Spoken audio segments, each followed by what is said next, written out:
Quando o sol rompeu por completo e, com um brilho deslumbrante, borrifou os campos e o nevoeiro, Napoleão, como se esperasse apenas por isso para dar início à batalha, tirou a luva da sua bela mão branca, fez com ela um sinal aos marechais e deu a ordem de ataque. Os marechais, acompanhados pelos ajudantes de campo, galoparam em todas as direções e, alguns minutos depois, as forças principais do exército francês avançavam em marcha rápida na direção dos altos de Pratzen, que as tropas russas, descendo para o vale à esquerda, iam deixando cada vez mais desocupados. 15. Às 8 da manhã, Kutuzov partiu a cavalo na direção de Pratzen, à frente da quarta coluna de Miloradovich, e que devia ocupar o lugar das colunas de Prebievsky e de Langeron, que já tinham descido. Cumprimentou as pessoas do regimento dianteiro e deu ordem de avançar, mostrando com isso que tencionava dirigir esta coluna pessoalmente. Ao chegar à aldeia de Prato, separou. O príncipe Andrei, uma das muitas pessoas que faziam parte da comitiva do comandante em chefe, estava logo atrás dele. O príncipe Andrei sentia-se emocionado, irritado e ao mesmo tempo calmo e contido, como costuma estar uma pessoa quando chega finalmente um momento muito desejado. Estava firmemente convencido de que era o seu dia de Toulon ou a sua ponte d'Arcole. Não sabia como ia acontecer, mas tinha a certeza de que aconteceria. O terreno e a disposição das nossas tropas eram conhecidos, na medida em que podiam ser conhecidos por alguém das nossas tropas. Esqueceu mesmo o seu plano estratégico próprio, que pelos vistos nem se imaginava que poderia ser posto em prática. Agora, já dentro dos cenários do plano de Weyrother, o príncipe Andrei refletia nas possíveis casualidades e construía considerações novas em que poderiam ser necessários a sua agilidade de espírito e o seu caráter resoluto. À esquerda, embaixo, ouvia-se na neblina a troca de tiros entre as tropas invisíveis. Era ali que se concentraria a força da batalha, pensava o príncipe Andrei. Era ali que se levantariam os obstáculos e será para ali que me vão mandar, pensava ele, com uma brigada ou uma divisão, e ali, com a bandeira na mão, pôr-me-ei à frente e romperei a direito por tudo o que estiver diante de mim. O príncipe Andrei não podia olhar com indiferença para as bandeiras dos batalhões que passavam. Olhava para uma bandeira e pensava, talvez seja com esta que marcharei à frente das tropas. Nas partes mais altas desaparecera o nevoeiro e formara-se uma geada que ia mudando em orvalho. Mas nos vales a neblina ainda se estendia como um mar leitoso. Não se via nada naquele vale à esquerda para onde tinham descido as nossas tropas e de onde chegavam os sons do tiroteio. Por sobre as elevações do terreno estava um céu escuro e desanuviado. À direita pendia a enorme bola do sol. Pela frente, ao longo da margem longínqua do mar de nevoeiro, viam-se as colinas cobertas de floresta, onde devia estar o exército inimigo, e lobrigava-se alguma coisa. À direita, entrava no espaço de nevoeiro a guarda imperial ao som dos cascos das bestas e do ranger dos carros, com um brilho intermitente do relampejar das baionetas. À esquerda, por trás da aldeia, as massas idênticas da cavalaria entravam no mar de nevoeiro. À frente e atrás marchava a infantaria. O comandante em chefe postava-se à entrada da aldeia. Passavam por ele as tropas. Era uma manhã de irritação para um Kutuzov extenuado. A infantaria parou sem ter sido dada qualquer ordem, talvez por qualquer coisa à frente a impedia de avançar. Diga-lhes finalmente que formem colunas por batalhões e que contornem a aldeia, ordenou Kutuzov com irritação ao general que se aproximara dele. Como é que Vossa Excelência não percebe, meu excelentíssimo senhor, que é inadmissível estendermos por esta rua estreita da aldeia no momento em que vamos enfrentar o inimigo? Eu pensava formar as colunas por trás da aldeia, Vossa Alta Excelência, respondeu o general. Kutuzov riu-se biliosamente. Seria uma coisa linda escancarar a nossa frente à vista do inimigo. Seria lindo. O inimigo ainda está longe, Vossa Alta Excelência. De acordo com a ordem de batalha, gritou Kutuzov irritado. Quem é que lhe falou nisso? Faça o favor de cumprir a minha ordem. Às suas ordens. Meu caro, sussurrou Nesvitsky ao príncipe Andrei. O velho está com humor de cão. Um oficial austríaco aproximou-se a galope de Kutuzov e perguntou da parte do imperador se a quarta coluna já tinha entrado em ação. Kutuzov, sem lhe responder, virou-lhe a cara e o seu olhar, como por acaso, pousou no príncipe Andrei que estava ao seu lado. Ao ver Bolkonsky, Kutuzov suavizou a expressão raivosa e mordaz do seu rosto, como se quisesse dar a entender que o seu ajudante de campo não tinha culpa do que estava a acontecer. Então, sem responder ao ajudante de campo austríaco, disse a Bolkonsky: "Vá ver, meu caro, se a terceira divisão ultrapassou a aldeia. Diga-lhe para parar e aguardar as minhas ordens." O príncipe Andrei já partia, mas Kutuzov fê-lo parar. E pergunte-lhe se foram colocados atiradores, acrescentou. O que eles fazem? O que eles fazem? Disse de si para si, continuando sem responder ao austríaco. O príncipe Andrei partiu a galope para cumprir a missão. Depois de ultrapassar todos os batalhões, fez parar a terceira divisão e verificou que efetivamente não havia à frente das nossas colunas qualquer linha de atiradores. O comandante do regimento dianteiro ficou muito espantado com a ordem do comandante em chefe, no sentido de desdobrar uma linha de atiradores. E ali estava o comandante do regimento parado, com a firme certeza de que à sua frente ainda havia outras tropas e de que o inimigo estava a pelo menos 10 verstais dali. Na realidade, à frente não se via nada além do terreno deserto, em declive e coberto pela névoa espessa. Depois de ter transmitido a ordem do comandante em chefe de emendar a falha, o príncipe Andrei voltou para trás.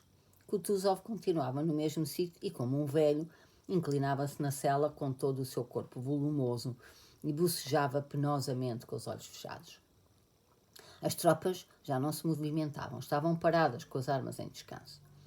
Está bem, disse ao príncipe Andrei e logo prestou atenção ao general que, com o relógio na mão, dizia que eram horas de partir, porque já todas as colunas do flanco esquerdo tinham descido. Ainda temos tempo, excelência, disse Kutuzov bocejando. Ainda temos tempo. Nisto ouviram-se por trás de Kutuzov ao longo os bramidos dos regimentos gritando saudações, bramidos que, percorrendo toda a extensa linha das colunas russas, se aproximavam rapidamente. Ficava claro que aquele a quem saudavam andava depressa. Quando chegou a vez de gritarem os soldados do regimento em frente do qual estava Kutuzov, este afastou-se um pouco para o lado e, franzindo a cara, olhou para trás. Pelo caminho de Pratzen galopava um esquadrão de cavaleiros multicolores. 2 deles, a grande galope, vinham lado a lado e encabeçavam o grupo. Um vinha de uniforme preto e penacho branco, num cavalo russo anglizado. O outro vinha de farda branca, num cavalo morzelo. Eram os 2 imperadores, com as respectivas comitivas. Kutuzov, com a afetação de um militar de carreira na frente de combate, deu voz de sentido às tropas paradas e, saudando, acercou-se do imperador. Toda a sua figura e maneiras mudaram de repente. Tomou um ar de homem subordinado que não raciocina. Com aquela afetação de respeito, por certo espantou desagradavelmente o imperador Alexandre, que se aproximou e o saudou. Aquela sensação desagradável percorreu o rosto jovem e feliz do imperador, mas desapareceu logo, como os restos de neblina no céu claro. Depois da sua indisposição, estava mais magro do que da outra vez no campo de Olmutz, onde Bolkonsky o vira pela primeira vez em solo estrangeiro. Mas havia a mesma combinação encantadora de majestade e meiguice nos seus maravilhosos olhos cinzentos, e nos lábios finos a mesma possibilidade de variação das expressões e o mesmo ar de juventude bondosa e inocente. Na revista de Olmutz estava mais majestoso, aqui estava mais feliz e enérgico. Depois do galope de 3 verstais, estava um pouco afogueado e, tratado o cavalo, suspirou, recuperou o fogo e olhou para a sua comitiva, toda composta de moços de olhos igualmente animados e jovens.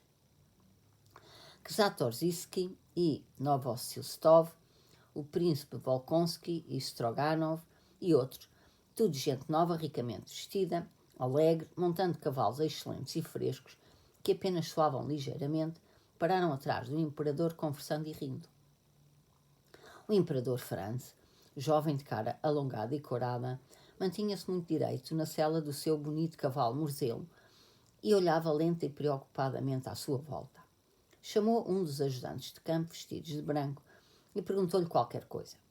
Pelos vistos, a que horas partiram? Pensou o príncipe Andrei, observando o seu velho conhecido com um sorriso que não podia disfarçar, lembrando-se da sua audiência. Para as comitivas dos imperadores tinham sido escolhidos bravos oficiais às ordens, russos e austríacos, dos regimentos do exército e da guarda imperial. No meio deles estavam os estribeiros, com belos cavalos imperiais de reserva cobertos com chairéus bordados. Então, foi como se uma brisa fresca do campo soprasse de repente para dentro de um quarto abafado. Assim, a chegada destes jovens brilhantes soprou para o triste quartel-general de Kutuzov a juventude, a energia e a confiança no êxito. Então, por que não dá início à operação? Mikhail Iliaronovich. Assim se dirigiu o imperador apressado a Kutuzov, lançando ao mesmo tempo um olhar cortês ao imperador Franz. Aguarde ainda, majestade, respondeu Kutuzov, inclinando-se respeitosamente. O imperador, carregando ligeiramente o sobrolho, pôs a mão em concha no ouvido, como que para significar que não ouvira bem. Aguarde ainda, majestade, respondeu Kutuzov. O príncipe Andrei reparou que o lábio superior de Kutuzov tinha tremido de uma maneira pouco natural, quando pronunciou aquele aguardo. Nem todas as colunas estão ainda reunidas, majestade. Não foi que sua majestade não tivesse ouvido bem, só que a resposta não lhe agradara. Encolheu os ombros um pouco curvados e, como que a queixar-se, Kutuzov olhou para Novosiltsov, que estava a seu lado.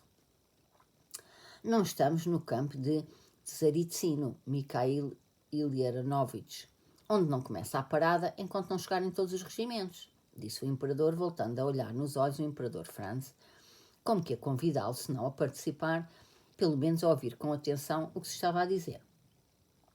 Porém, o imperador Franz continuando a olhar para trás, não ouvia. É precisamente por isso que não começo, disse numa voz sonora Kutuzov, como que prevenindo-se contra a possibilidade de não ser ouvido. E o rosto dele voltou a tremer. Não começo, Vossa Majestade, precisamente porque não estamos numa parada nem no campo de Tsaritsino, pronunciou claro e distintamente. Na comitiva do imperador, as trocas de olhares de todos exprimiam censura. Embora velho, não deveria falar de maneira alguma assim. Era o que diziam aqueles olhares. O imperador olhou Kutuzov nos olhos fixa e atentamente à espera que este dissesse mais alguma coisa. Porém, Kutuzov, com a cabeça respeitosamente inclinada, também parecia esperar. O silêncio durou cerca de 1 minuto. Aliás, se Vossa Majestade manda, disse Kutuzov, levantando a cabeça e mudando de novo para o tom de General Lorpa, que não raciocina, mas é obediente. Tangeu o cavalo e, chamando o chefe da coluna, Miloradovich, transmitiu-lhe a ordem da ofensiva. O exército voltou a mexer-se e 2 batalhões do regimento de Novgorod e um batalhão do regimento de Apsheron puseram-se em marcha, passando ao lado do imperador. Enquanto passava o batalhão de Apsheron, Miloradovich, de faces couradas, sem capote, com a farda cheia de condecorações e com um boné com um penacho enorme posto à banda e de bico para a frente, galopou para diante e, com a pala na mão, saudando galhardamente, travou o cavalo em frente do imperador. Que Deus o guarde, general, disse-lhe Alexandre. Pela minha fé, majestade, faremos o que estiver dentro das nossas possibilidades, respondeu Miloradovich alegremente, sem deixar, no entanto, provocar sorrisos irónicos entre os senhores da comitiva por causa da sua má pronúncia francesa. Miloradovich fez o cavalo dar meia volta brusca e foi pôr-se um pouco atrás do imperador.